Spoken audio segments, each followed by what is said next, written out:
So, having another read this morning of Property Matters, and it was quite an interesting couple of articles actually.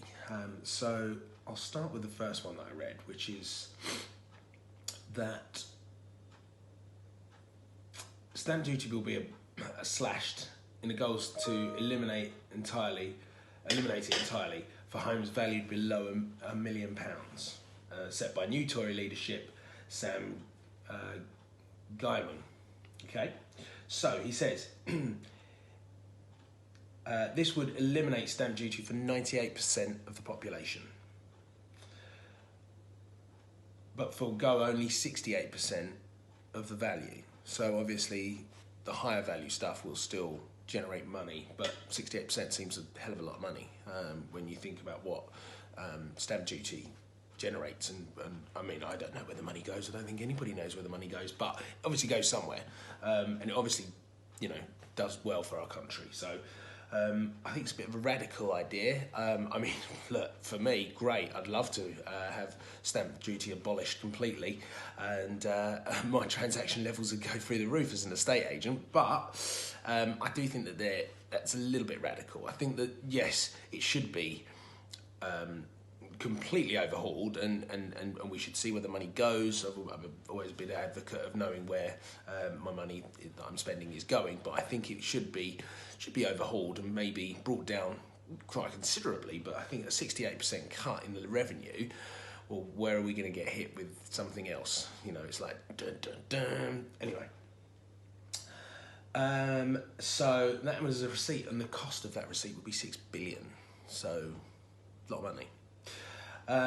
The former university minister says the proposal is to create at least 1 million new homes in 5 years and young people to get on the housing ladder. Well, housing ladder is definitely something that they need to be getting on, and I think a lot of people are obviously in the same mindset as me, that things like Help to Buy have been fabulous for first-time buyers to be able to get on the ladder and be able to move up and buy their own home. Perfect. I also think that I quite agree with one of the other things that he's saying, which is he thinks that infrastructure projects like Crossrail should be self-financing with new homes surrounding the stations. Totally agree with that. I think that if you're building a station, why not, and a big infrastructure project, why not build property, joint venture with a developer, build a property, and sell them to finance the project. Yeah, I completely agree with that. No issues with that at all. One thing I don't quite get, which is this one that says he would also give residents the power to decide the planning decisions in their own street. I think that's dangerous, because if you don't like Paul at number 10, you're not going to let his planning permission go through. If he's had a dog that barks very loudly for the last 5 years, we don't like him, so we'll just put a blocker on that.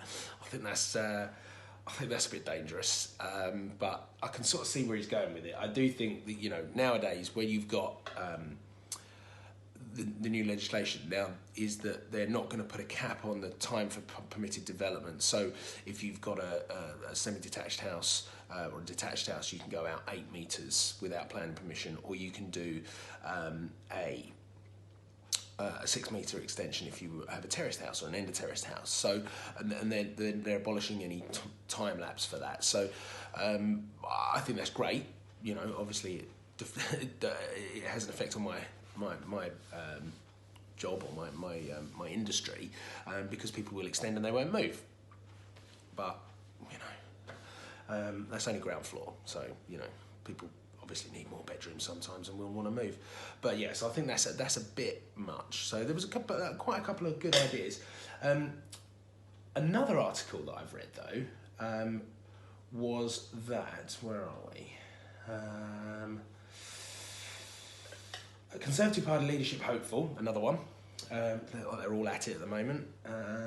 Matt Hancock has pledged to introduce a state-backed insurance scheme to support social care system, saying elderly people should not be forced to sell their homes to pay for care. Now, this is something that's quite dear to my heart because my grandfather had Alzheimer's, and he had to go into a home, and we had to sell their family home to pay for it. So, yeah, I agree with that, and I think that I personally would put money into an insurance policy if there was one available for my care, for my girlfriends, for my family, for whatever. You know, I do think that's quite a good scheme. I know that's got absolutely zero relevance to property, but it has a little bit, I guess. But I just wanted to read that out because it was something that was a little bit close to my heart.